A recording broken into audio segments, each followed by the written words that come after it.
Ivanka, soseda, drage planinčanke, drage planinčani in pa gostje, ki ste se danes zbrali v tej premejhni dvorani za ta svečani dogodek, ki nas je doletel po tem čarobnem decembru, ko smo že praznovali tudi Dan kulture ob rojstnem dnevu največjega pesnika Franceta Prešerna in ko se bo dogajalo še ves december vse kaj lepega.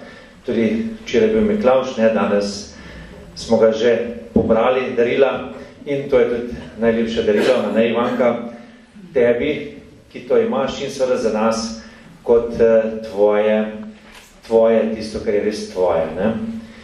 Na kmetih je delo tisto, kar človeka izpolnjuje. Kultura je tista, ki je nekako za zraven. Včasih so rekli, za kmeta je plug, za gospoda pa tudi še kaj drugega. Pa vendarle si je našla čas, da je ob svojem kmečkem delu znala prisluhniti sebi, tistemu, kar je v njej in je dala na papir, napisala že kar lepa leta ob priložnostih, ob praznikih, ob tistih dnevih, ko se počuti lepo ali pa ko se počuti hudo. In to je znala tudi predstaviti svojim sosedom, svojim krajanom, občanom, občine Šentjur in tudi širše. Hvala ti, Ivanka, da si znala to preliti na papir in tudi, da si našla korajžo, da si prvič nastopila in potem drugič, tretjič in vedno znova in znova.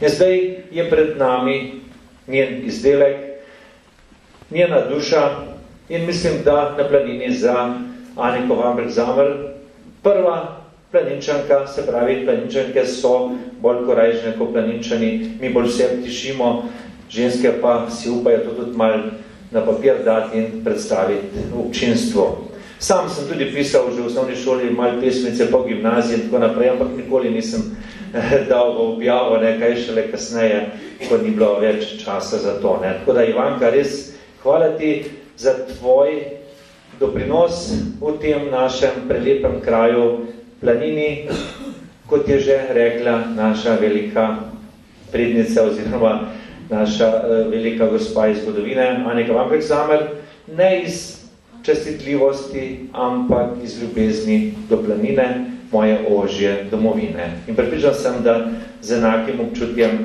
je to dala tudi na svetlo naša Ivanka. Hvala ti.